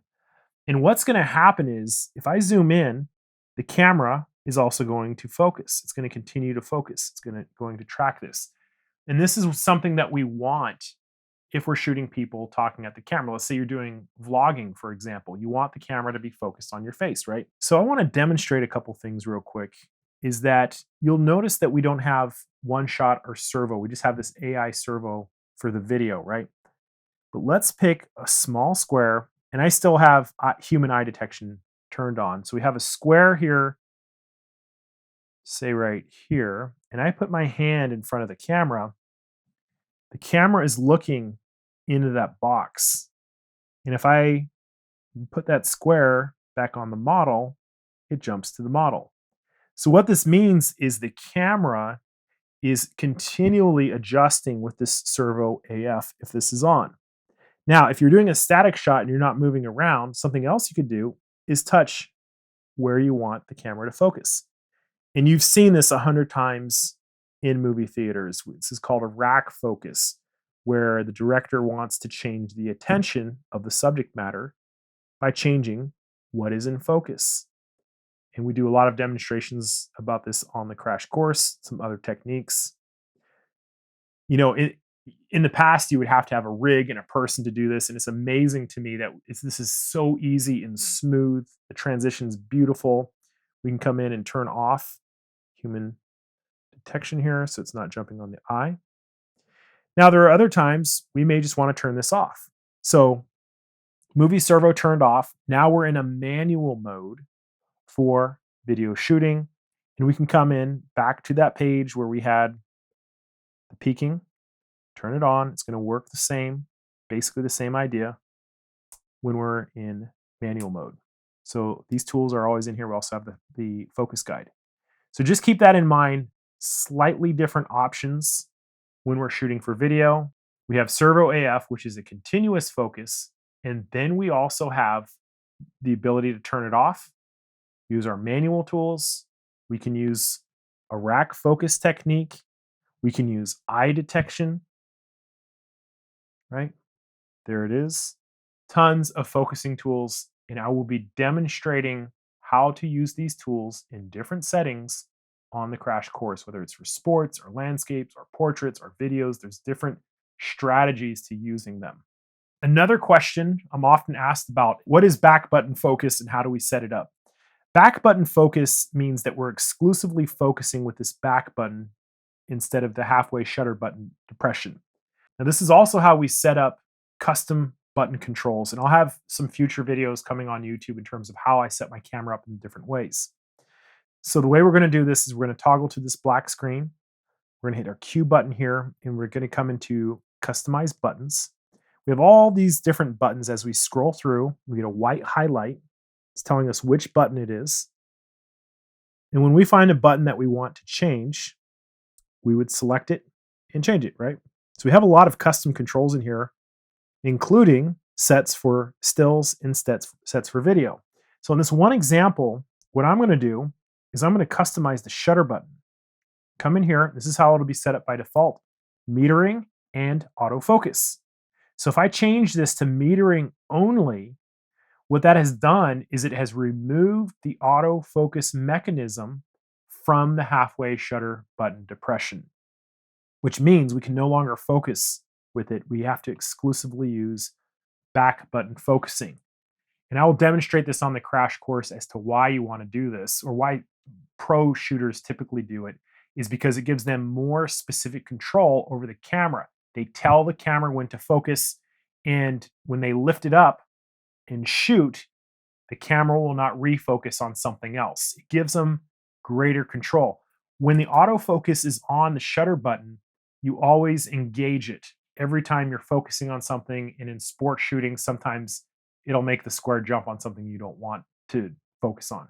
That's the short answer. If you forget to change this back, you will think your focusing is not working. So I'm going to come in and change this back. Otherwise, it's not going to work. And what I recommend for beginners is to leave it on this setting. It's easier to learn in the beginning how to focus. Once you have a good grasp and you want to experiment with back button focus, it's really great. I know I have a lot of friends that shoot almost exclusively with back button, and I do it too occasionally, depending on what I'm doing. Now we're going to start talking about a very important lesson. This is probably the most important lesson on this video, and this is changing your exposure controls. So we're going to talk about the mode dial, and then we're going to talk about how to change our brightness settings in each of the modes. So you'll notice that as we change the mode dial, we get these different letters and symbols in the upper left-hand corner. There's the dummy mode, the A mode. We have this FV mode that I'll talk about after manual mode. There's the P mode, which I've told you to shoot on if you're a brand new photographer. But the easiest way for me to teach you about exposure control is an AV mode, which stands for aperture value, or aperture priority. Aperture priority mode is the mode that I want you to learn your camera on as soon as possible. As soon as you're willing to take the jump, the risk, shoot on aperture priority mode, because you will use it for the rest of your career. I consider it a professional mode that I've used countless times on wedding shoots, sports shoots. I use it all the time. Aperture priority mode is also the easiest way for me to explain how the camera measures light, as well as how we change the settings and when we change the settings. Now, you remember when we were talking about the buttons, I like to call this guy here the primary selector wheel, primary one, with the index finger. Your index finger is resting on the primary selector. Why do I call it the primary selector? Each of these modes will behave differently depending on which setting they're on. In an aperture priority mode, it means that we change the aperture, right? Primary setting. So my index finger is changing the aperture as I rotate this back and forth. And this is something you should do. Now, something else you'll notice is we're not seeing the shutter speed. Where did the shutter speed go? Aperture priority mode works by allowing us to tell the camera the aperture we want, and the camera will adjust the shutter speed. So we adjust the aperture, and the camera does the rest of the work for us. Great. So what do these F numbers mean? These are inverse in terms of how they're proportionate. Smaller numbers mean wider lens openings. Larger numbers mean smaller openings. So F22 means our lens has a very small opening, and F4 means our lens has a much wider opening. Which one do you think lets in more light? A wide opening or a teeny tiny small opening? That's right, wide openings let in more light. So depending on the lens you have, this lens is maxed out at F4. This is a ratio between the maximum opening of the lens and how far away it is from the lens. That's really where we get F numbers from. So if you get a lens that is a 2.8 or a 1.8, that means it has a really wide opening and it's letting in a huge amount of light. As we change the setting to a larger number, that opening will get smaller and smaller, teeny and tiny. It's going to let in less and less amount of light. So you should be asking yourself a question. If Michael is changing the F setting, how come this isn't changing? How come the brightness isn't changing? I mean, if he's letting in more light, this should be brighter than this, right? And that is what aperture priority does, is the camera is making adjustments to the shutter speed as we are adjusting the aperture. That's how this is working. And I can prove it to you, is that if you tap the shutter button, now we can see the shutter speed. It tries to hide it from us to make our lives easier. But as I adjust the aperture, you can see the shutter speed also adjusting and compensating. When I have a wider opening, it's using a faster shutter speed. When I have a smaller opening, it has a much longer shutter speed. It's letting in a lot more light than it did at f4. And that is how aperture priority works. We select the aperture, the camera selects the shutter speed. This is the heart of the matter when you're shooting an aperture priority. We have some control, the camera's going to do the rest. And if you can walk away from this discussion today just with this, you are way ahead of where I was probably about a year into my photography career, is understanding aperture priority mode. So that's how it works. Now, I want to demonstrate something to take this even a step further. I want you to take your hand, wherever you are, and slowly bring it in front of the camera. We're going to tap the shutter button as we're doing this. Watch what happens. See, it's at 250, we're at 1/250th of a second right now. It's a fraction of a second, right? Now watch what happens. Here comes the hand. Look what's happening to the shutter speed. I'm not changing the aperture now. I'm gonna cover this up. And now it's giving us shutter speeds in the seconds. And if I move my hand away, well, now it jumps back to 1/250th of a second. And you could play this game all day long, and you should experiment with this. And this is something that most beginning and intermediate photographers don't understand, is that the camera is constantly measuring how much light is coming into the lens, whether you're changing the aperture or if you're changing the environment. And if I walk out on a bright sunny day and there's all this light coming in, the camera is going to use an even faster shutter speed. And that's the heart of the matter with aperture priority mode, is that we select the aperture and the camera will select a shutter speed depending on the brightness of the conditions that we're shooting in. I get questions all the time. from photographers, hey, I'm at a wide aperture and I can't get a fast shutter speed. And what's going on? I say, go outside and you'll get a faster shot. They're shooting in their living room and it's dark.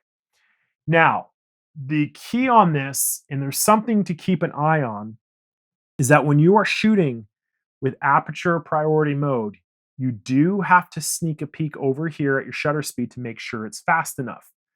If you're handheld shooting, let's say portraits, for example, you want to make sure that you have at least 1/60th of a second. Because when we get into these longer shutter speeds that are longer than 1/60th, like 1/30th or 20th, now we're getting very long shutter speeds, is that as you hold the camera, there's a little bit of shake. It doesn't seem like it, but if you move a little teeny bit with a long shutter speed, your picture is going to be blurry. And it can be very frustrating when you don't understand, hey, I had it on aperture priority. So you always want to keep an eye out on your shutter speed and make sure it's 1/60th of a second or even faster than that. If you don't do that, you have a lot of blurry pictures. Now, there's actually a rule, the reciprocal rule, about your lens. So as you get a more telephoto lens, you want this to be even faster. And that reciprocal rule is you want to inverse your focal length. So if I'm shooting with a 100 millimeter lens, the idea is I want to shoot at 1/100th of a second minimum. If I'm shooting with a 500 millimeter lens, then I would want this to say at least 1/500th of a second. And there's different ways to tweak this. Why? Because as you get more and more telephoto, any movement will be magnified. So another question that I'm sure many of you will probably have, Michael, that's great. How do we change the brightness? Okay, there's a long answer to this and there's a short answer to this. I'm going to give you both. The short answer is that when you are ready to change the brightness, you are going to rotate the secondary control wheel here. And you'll notice on the bottom, we have these numbers, -3, -2, -1. We have a 0, diamond home plate, +1, 2, and 3. When you move this to the right, oh, you see it's not working right now? This is also confusing. Tap your shutter button, right? How would you know that? And then rotate the dial. You'll notice the screen will start to get brighter. I'm going to move it to that 1. So let's take a picture here. This is an even exposure. Now I'm going to rotate it to 1. Now I'm going to rotate it to 2. And now I'm going to rotate it to 3.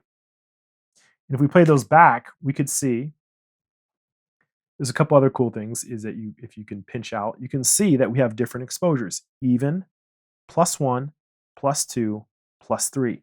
So the short answer is in the P mode, the TV mode, and the AV mode, that's how we change the brightness. If you're not happy with the brightness, you can change this right here. What if you wanted to make it darker? And I'm tapping on the shutter button to jump back in. We just go in the opposite direction. I'm going to change it from here now, where I can touch directly on the exposure compensation bar. Let's go to -1. Let's go to -3. It's much darker. We can play those back. That is the short answer of how we can change the exposure. Exposure means brightness. So I'm going to send this back to 0. Now let me explain to you what's going on when we use exposure compensation and what these numbers mean on the bottom. Each of these numbers refers to as one stop of light. One stop of light basically means it's twice the amount of light that we had before. So one stop would be twice, 2 stops would be 4 times, 3 stops would be 8 times the amount of light. And I can even prove this to you. And I want to show this how this works. I'm going to tap the shutter button so we can see our shutter speed. Here we are. 1/250th of a second. I'm going to rotate to come up to +1. We have a shutter speed that is twice as long. People will be like, what? I'm confused. So this is a fraction. 1/250th of a second plus 1/250th of a second is 2/250ths of a second, right? So if we simplify that, That's really 1/125th of a second. So this is proving how exposure compensation works. The camera is making adjustments to the brightness by tweaking the shutter speed. It's letting more light in. We're giving a special instruction to the camera, hey, I want it twice as bright at one stop. So this is neutral. This is twice as bright. There's twice as much light coming in. And we can do it again. 1/60th is about twice as long as 1/125th. Now, if you're paying attention, I want you to take a guess what you think this number 3 will be, plus 3. What is twice as long as 1/60th? 1/60th plus 1/60th is 2/60ths. If we simplify that, it's 1/30th. So let's see if it's right. And it is. That's what's happening with exposure compensation. I remember it took me about 1.5 years on my own to figure this out. Because we didn't have YouTube back then. I remember I was shooting, I was like, oh my gosh, this is amazing, right? Now, if we wanted to go one stop in the other direction, we can. So let's rotate that and see what happens.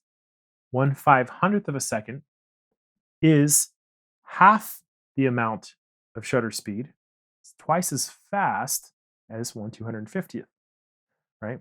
And we can continue to go. It'd be about 1/1000. Sometimes it's not perfectly accurate, and then about 1/2000th, right? Now, the thing about this little bracket here is that these are actually in third stop increments, is that you can adjust it by third stops, and it's going to make the adjustment to the shutter speed.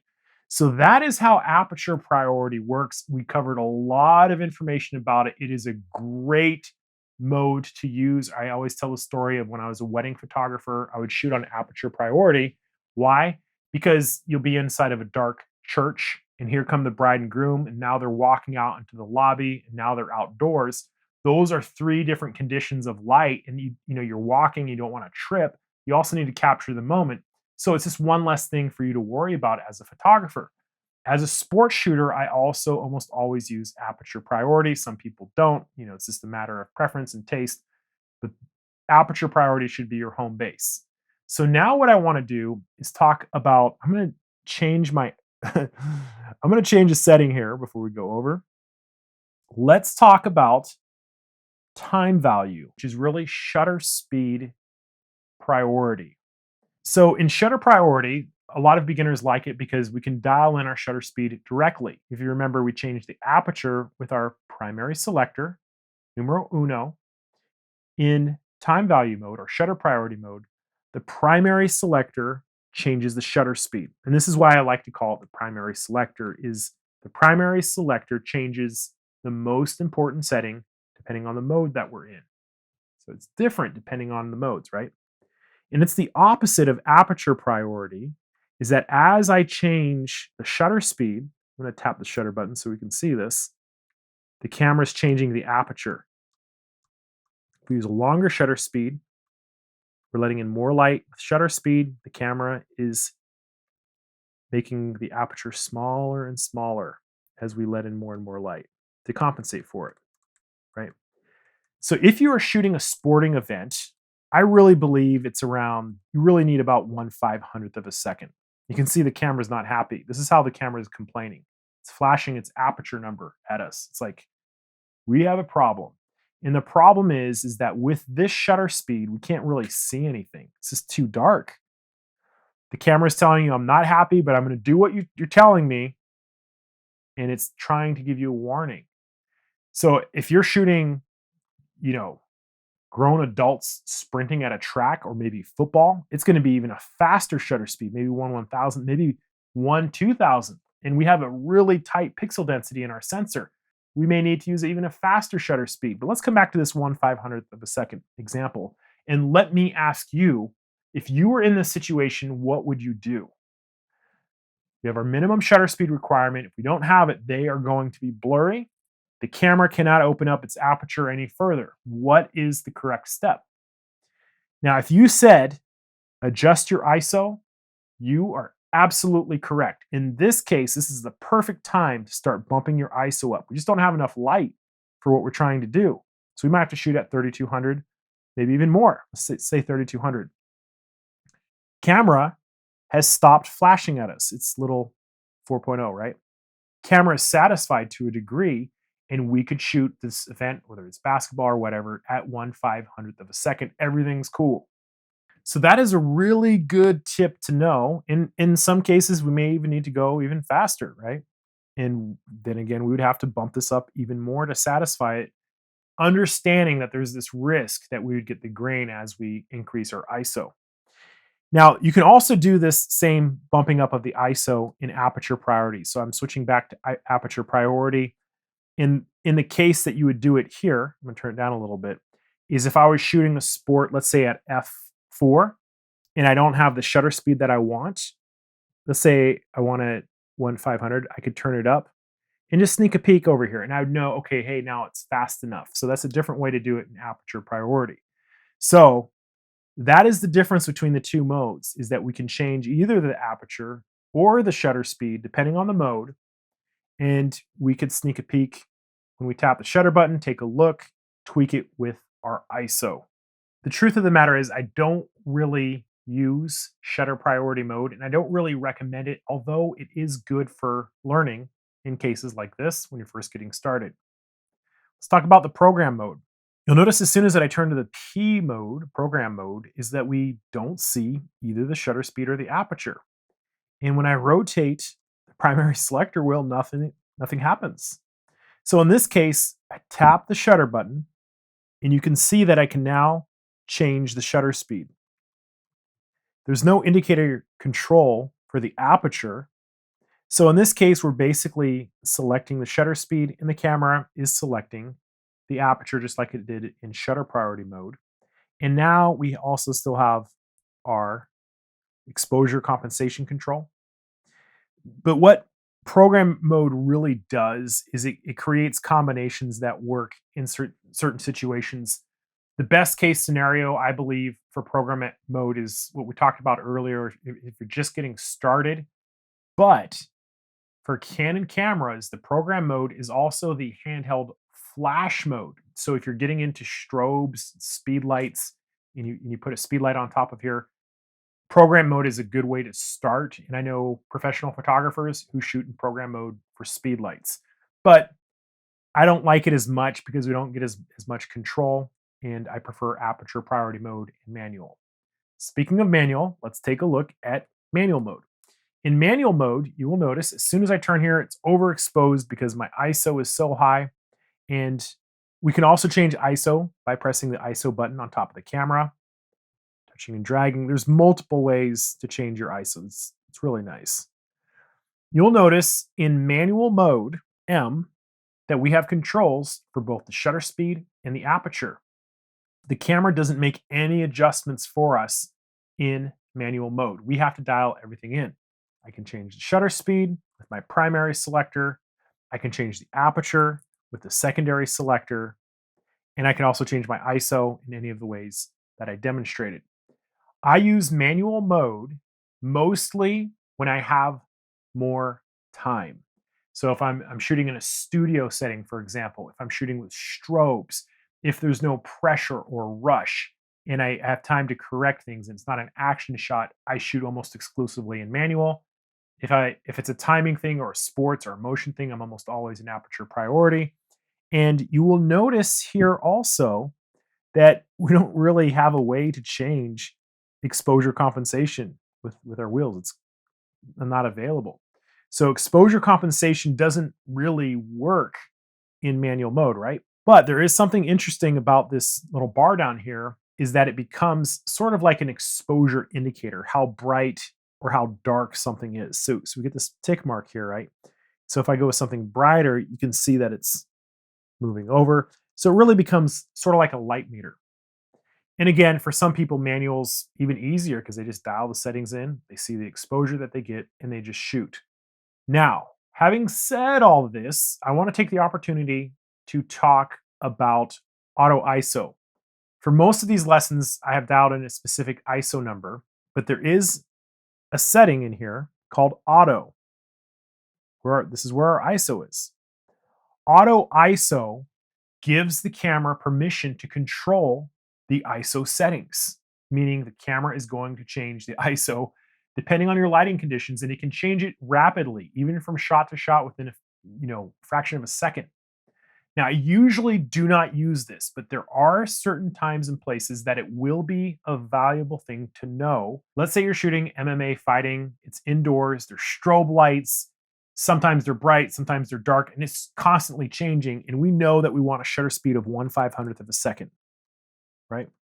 We also know that we want to use an aperture of f4, but sometimes the lights are bright and dark, and we just don't have time to change the settings of our camera. This would be a good time to use auto ISO, because now the camera will have the permission to increase or decrease the ISO depending on the real time in the moment exposure settings of the event. How many lights are on, how many lights are off. If it's rapidly changing, that would probably be the way to do it. Otherwise, I'm dialing this in precisely. I'm sure there's a few other reasons.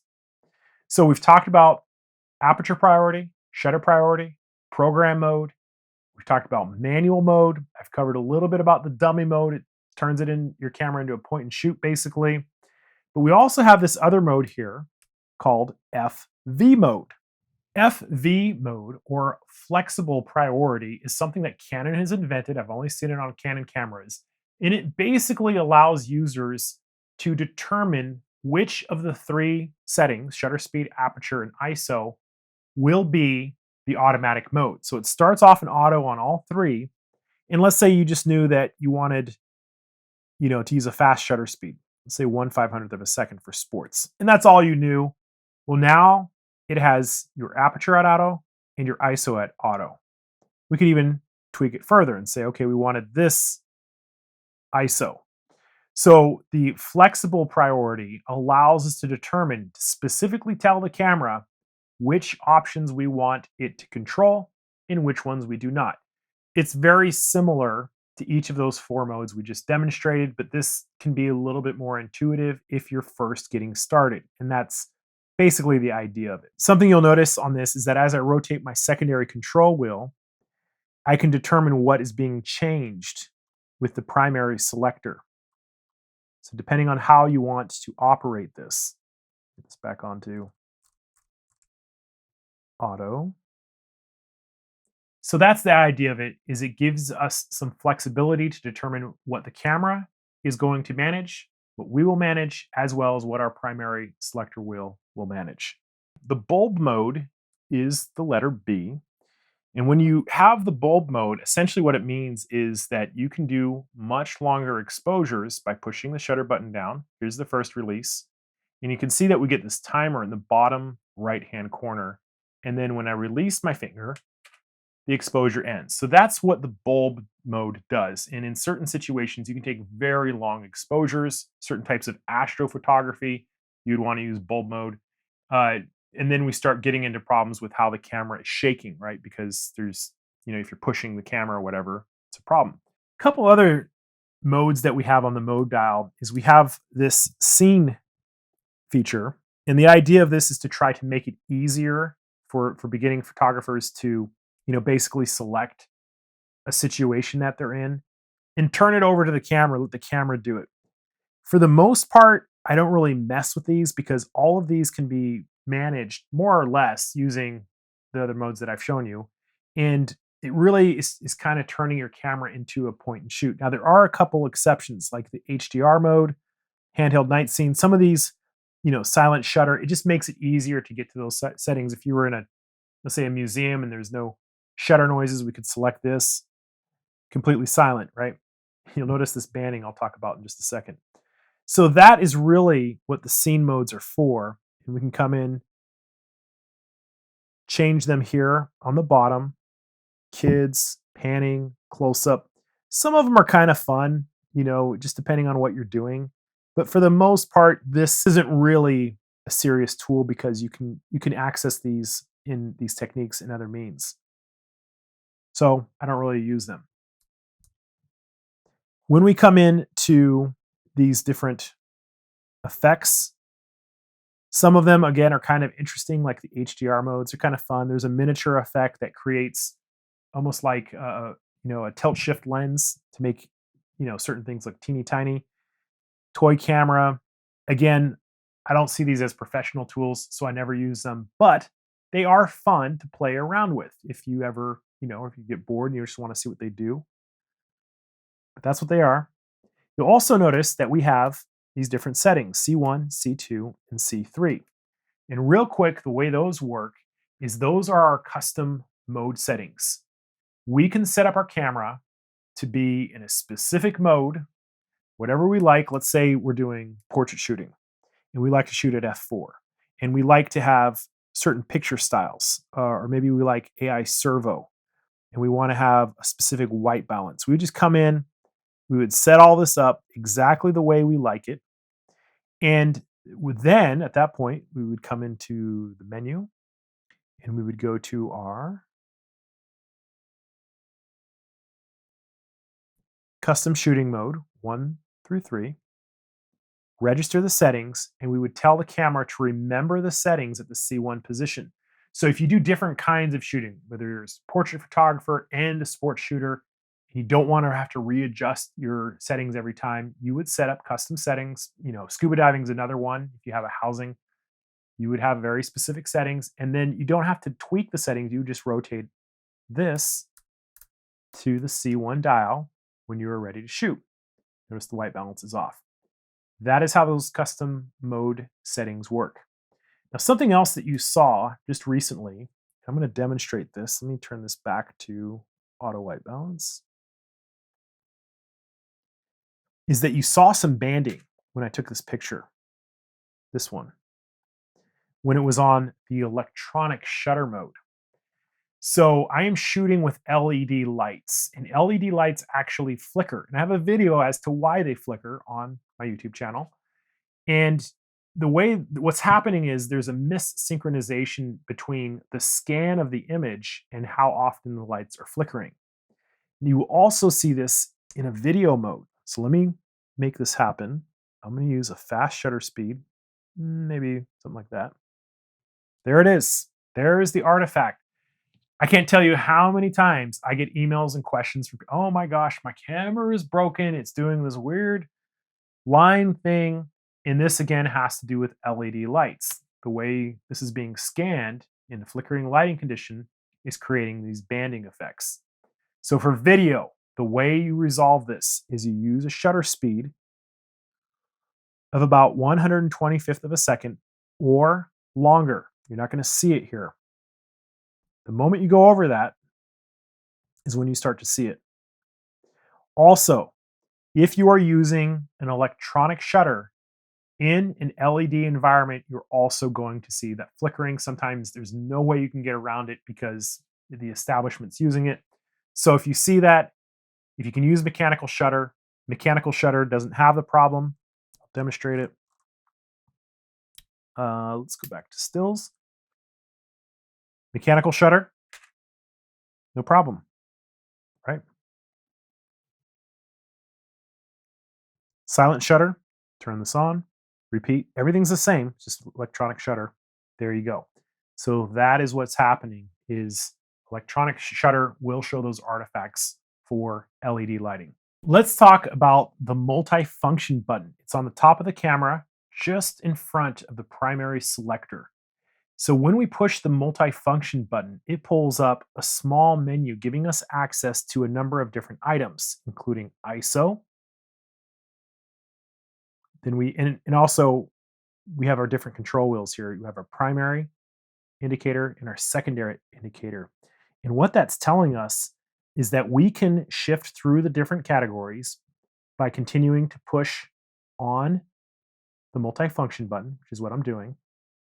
And then if we want to change something within that, we can just rotate it. So I'm toggling and I'm changing, toggling and changing. And this is going to be really useful when you're looking through the viewfinder, as you're shooting. So exposure compensation. We can also use the secondary control wheel to change the categories as well. So we can change it with this. We can do it by pushing the MFN button, and then we change what we want by rotating the primary selector. That's what the MFN button is all about. So we also have this lock button on the top of the camera. The lock switch will lock your exposure settings, joystick, and some other controls. And you can see here, we have our control wheel. When I rotate it, nothing's happening. We can still change our primary selector, right? But the exposure compensation is not changing. Rotate it and it's telling us, hey, this is locked, right? And if I push it again, now we can change it. So what the lock does is it restricts certain controls from being bumped and changing. Here's the joystick, can't change it. And in the deep menu, there's ways to turn off which locks are working and which ones are not. Let's talk about our drive modes, which is what the camera does after we push the shutter button down all the way. Definitely different places we can access it. We can enter a Q button. We find it right here. Use this guy. Right here is where our drive modes are. If I hit it, you'll see them here on the bottom. We can also access it again with the MFN button. Toggle through right there, probably easier. And let's just go through them real quick. This single square means that when you push a shutter button down, it's going to take one picture. It's a single shot. So these three burst modes means is that when we hold the shutter button down, the camera is going to continue to take pictures where we only get one shot here. These are continuous bursts. The H plus is 30 frames per second in the electronic mode, 15 frames per second mechanical. Then on the H, we get 6.5 mechanical, about 15 frames electronic. And on this last one, we get about 3 frames per second. So we can choose different rates of firing. This is our timer. You'll also notice it has this little infrared remote. This is a 10-second timer. If you push the button down, this lamp in the front of the camera will start to blink, and you get 10 seconds to get in the shot if you're part of it. There's also the 2-second timer and a continuous shooting timer where you can choose the number of frames that it'll take. And those are your drive modes. So you have timers, you have bursts, and single frames. Let's talk about white balance. There's a short answer and a long answer to this. The short answer is if you're a beginning photographer, your white balance, you're going to want to leave it right here on auto white balance. Basically what this means is that different light sources have different temperatures, and those temperatures have different colors. For the most part, auto white balance does a pretty good job, but what will happen is you'll be shooting and you'll notice this like blue or a yellow or sometimes even a magenta hue to your images that's really unpleasing. The human eye is amazing, makes these adjustments naturally. Camera sensors need a little help. They need to know the source of the light that we're shooting in. So if you start to see this, I would say after you get a hang of exposure and focusing, then you're going to want to start dialing this in a little bit more specifically. We can go through them on the bottom here. Again, we can also access with the MFN button. If we come right here, same thing. So we have auto white balance, and there's two flavors of it. There's an ambient priority and there's a white priority. Very difficult to see the difference between these to the untrained eye. The idea on this is that you would set the icon to the condition you're shooting in. So this is a sun icon, which would be for daylight. We have a shade icon if you were shooting in the shade. We have a cloud icon if it was cloudy. We have a tungsten light icon if we're shooting in tungsten light, which is a light bulb. We have a fluorescent light icon. We have a flash icon if we're using flash. We have a custom white balance, and we have our Kelvin temperature. That's the short answer. Select the icon for what you're shooting in. Now, the long answer is that each of these presets assumes a certain temperature, and that temperature can be demonstrated easily in this Kelvin temperature setting, where we can adjust up or down the Kelvin temperature setting. Far too much to go into for a beginning photographer, but suffice it to say, this Kelvin temperature will do the opposite of whatever light we're shooting in. I like to use the example of candlelight. Candlelight has a very low Kelvin temperature. Low Kelvin temperatures are very yellow. So let's say we're shooting in 2600 Kelvin, candlelight. So we put this Kelvin setting on and it adds a bunch of blue to balance that out. If we're shooting in a very hot temperature, like physical temperature, That's a very high Kelvin temperature. It's going to be more blue. And in putting the setting into a Kelvin of 7,000, you can see that it's adding orange. White balance is going to add a little bit more yellow or a little bit more blue, depending on the light that we're shooting in. And there's also green and red that can get involved. You can see that we can tweak our white balance. I definitely recommend do not doing this, where you can come in and tweak your white balance shift. This is far beyond the scope of what a beginner would need to know. I've used this maybe on one camera in my life, and it was not a Canon camera. Canon colors are usually pretty accurate, pretty great. And that's what this white balance shift and bracketing is all about. For the most part, we don't mess with it. So there is one other feature in here. I'm going to adjust this back down. I'm shooting in light bulbs that I know emit at about 5,100 Kelvin. So just dial it in. There may be a setting, for example, at a wedding where you're dealing with mixed lighting conditions, where you have tungsten and fluorescent light in the same shot. So the way you handle this is you take a picture of something white. So let's take a picture of something white. There it is. And what we can do is come in to our auto white balance setting, custom white balance, and we're going to tell the camera this picture that we just took is something that's white. When it hits set, and we're telling the camera to accept this as white in this environment, we hit OK, and it's telling us set your white balance to custom white balance icon. So the custom white balance icon that I'm using through the MFN button is going to be right here. It's that little icon, and I set it there.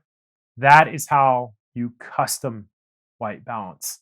Shoot something white in your environment. It can be a tablecloth, a sheet of paper, a bride's dress, a ceiling, a wall. It just has to be white.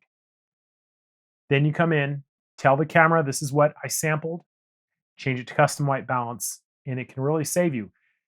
White balance is more important when you're shooting video versus something like a still image, because still images, they're easy to adjust in post. Video can be a little tricky, it can be a lot harder, especially if we're shooting in RAW for stills. We have all this flexibility of editing, processing power.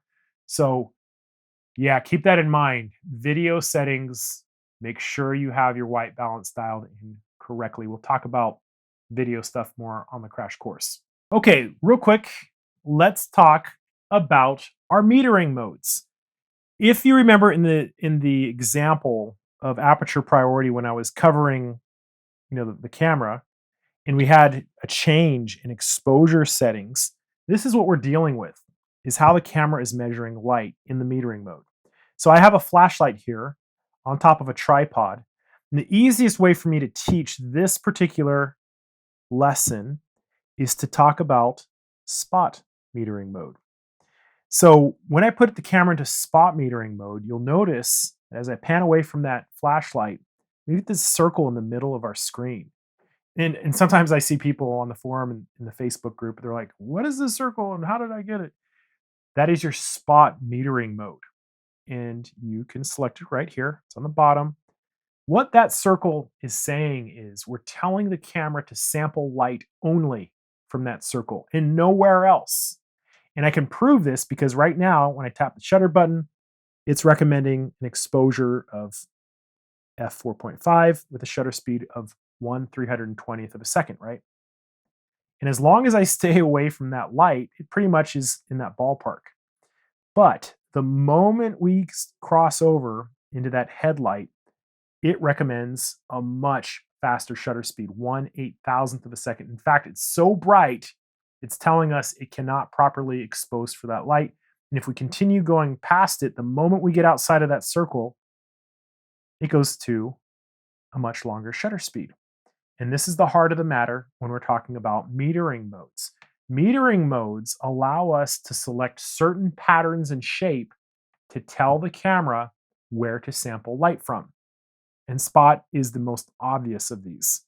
When we come back in, there's also a partial metering mode. It's sort of like spot, but you'll notice there's a bigger circle here. It's not this tight circle. So now we have a bigger circle. And again, it changes when we get it within that circle. Maybe not all the way at first, and then when we get to the middle, now it's at that 1/8000th. And the moment, even when we get to the edge, so it's a little bit different than spot, but it's a bigger area, suffice it to say that, right? Then we have the center weighted average, which doesn't give us any shapes or geometries, but as I move it over the center, you can see the shutter speed changing again. This might be good for like shooting backlight situations. You know, we're shooting a portrait with heavy backlight. Subject's right here. We have lots of bright lights coming in the corner. And then we also have, finally, the evaluative metering mode, which measures from different parts of the image. There's some center weighted. It's like the general purpose metering mode. For the most part, I tell students to stick with the evaluative metering mode when they first get started. It's pretty good. In fact, I really only use these two, the spot and the evaluative. So we have covered a ton of information, including different types of focusing. We've talked about our exposure values and modes. We've talked about white balance, metering modes, drive modes, the different menu options, the different icons. And now we're going to start getting into the deep menu section. Let me give you some lens and accessory recommendations. One of the first accessories you're going to want to invest in is a tripod. I tell all of my students, try to stay away from the cheapy $50 Walmart tripods. It will work. The problem is that over time of opening and closing it, it will break down. And I've ruined those within 5 months of getting them. Spend a little extra money, anywhere from $130 to $300, and invest in a good carbon fiber tripod, something that's sturdy, something that's tough, something that will last you for the life of shooting. I invest $400 or $500 per set of just the legs, just the carbon fiber legs.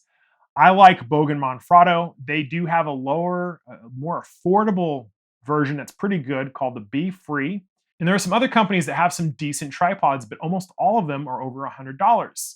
So keep that in mind. When I find a really good deal or a good tripod, I will try to put the link in the description. But again, stay away from the flimsy, cheap models that you would pick up at like a Walmart store. If you're getting into video work, you're going to want to take a look at a couple microphones.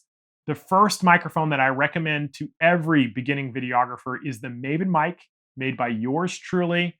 That was designed through extensive research. We did a poll where we had 400 people listen to several different microphones, and this was the #1 microphone. It's tough. It doesn't need a battery. It's small. You can throw it in your camera bag. You don't have to worry about it. And if you start doing more video work, you want to get something like a lav microphone. Rode makes a great little rechargeable Rode mic that you clip onto your lapel, or you can use a microphone with it. The microphone that I'm using right now is a Sennheiser E100. I think it's the 4th generation. It's amazing. It's about $500. And then I have a Journeyman mic, about another $300. Good lav mics are expensive, but this is the way to go. You want to get the microphone pretty close to where you're speaking. And that's the secret with microphones, is the closer it is to your subject, the better it's going to sound. And we clean up every bit of audio. Even in this video, there's always some cleanup that goes on. If you do any kind of landscape shooting, whether it's stills or video, if you are going to do a lot of videography, if you are a portrait photographer who's going to be using strobe outside to balance lights, if you're going to be doing long exposures, you are going to want to invest in a set of good filters. And I'm so proud to announce my MAVEN magnetic filter line. If it's not out by the time I launch this video, it will be shortly, and I'll put the link in the description for the pre-orders. We're going to try to do it through Kickstarter. This is a magnetic color-coded system that will allow you to identify your filters quickly and put them on and off of your lenses in almost no time at all. That is the only filter system that I am recommending from this time forward. 100% color neutrality. We've spent a lot of work on that. There are a ton of Canon EF lenses out there. EF is for the old DSLR mount. It's not for the new RF mount, and we can adapt those over. But I think most of you are probably going to be looking at RF lenses. It seems the trend is Canon is going more and more towards the RF mount, which is the mirrorless mount. And we're hearing discontinuations about so many EF lenses. So if you're going to be buying a brand new lens, I would probably recommend that you stick with the RF. The native focusing is going to be a little bit better in almost every case, and those lenses are also going to be designed to be very sharp because they were designed to be used with the R7, which has a very tight megapixel density. That's a whole different story. So I'm pointing most users towards the RF. The first accessory you are going to want to buy if you are coming from an EF system, meaning you were shooting with the Canon 7D or the 7D Mark II and you have EF lenses already, the first accessory you're going to want to buy is an EF to an RF adapter. The last time I checked, they're in pretty good supply. They're $100 for the most basic one, and there's one with a control ring and also a drop-in filter adapter. I like the basic one and the one with the control ring. Now, the reason why you want this is because it's going to allow you to use EF lenses on your RF mount. This can save you a lot of money if you have lenses already in your arsenal and you want to use them. Now, the advice that I give for lenses is different depending on who you are and what your plans are. If this is your first camera and you don't see yourself investing in like an R5 or an R6 or another full-frame Canon RF mount, you might want to take a look at the two kit lenses they have that just came out for APS-C cameras. There's an 18-45 and there's an 18-150. I think the 18-150 covers a much greater focal length range. I think that's a better walk around if you're just going to get one lens for your camera and you don't have any full-frame camera bodies. These are designed for APS-C sized sensors, and the results that I've seen from them so far, they look pretty good, pretty sharp. Now, with that said, you will not be able to use those lenses on full frame RF cameras because the image circle projected onto the sensor is going to be smaller. And for that reason, I am tending to give advice more towards full frame RF lenses in the event that some of you do get an R5 or an R6 or even an RP or an R. Those are all full frame Canon bodies. The best of both worlds is to have a full frame in an APS-C. I think that's perfect for most advanced amateur photographers and even pros. In some cases, they're going to want to go with an APS-C for wildlife and sport shooting. If you are new to APS-C sized sensors, the take-home message is that they're a little smaller than a 35mm frame of film or a 35mm sensor. What that means is we have to apply a crop factor, which is a multiplication factor on the lens that we're using. And that factor is 1.6. So what that means is if I'm using a 50mm lens, I multiply it by 1.6 and it behaves as an 80mm lens, which is actually perfect for portraits. So I had a student recently ask me, why would I need to know this? And the reason is it's going to allow you to plan which lenses will give you which results on your camera. So if you're shooting sports and let's say you have a 100mm lens, it's going to behave as a 160.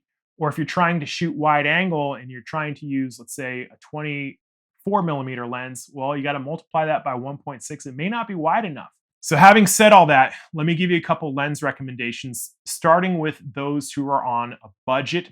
I really like the 50mm 1.8 from Canon. It's fairly new. It's a wide aperture lens. When you put it on, it is going to behave as an 80mm lens, which is going to be perfect for shooting portraits. If you're looking for something a little bit more wide, Canon has a fairly new 16mm 2.8. It's going to behave more like a 26mm, but it's still fairly wide. $300. It'll work on both full frame as well as APS-C.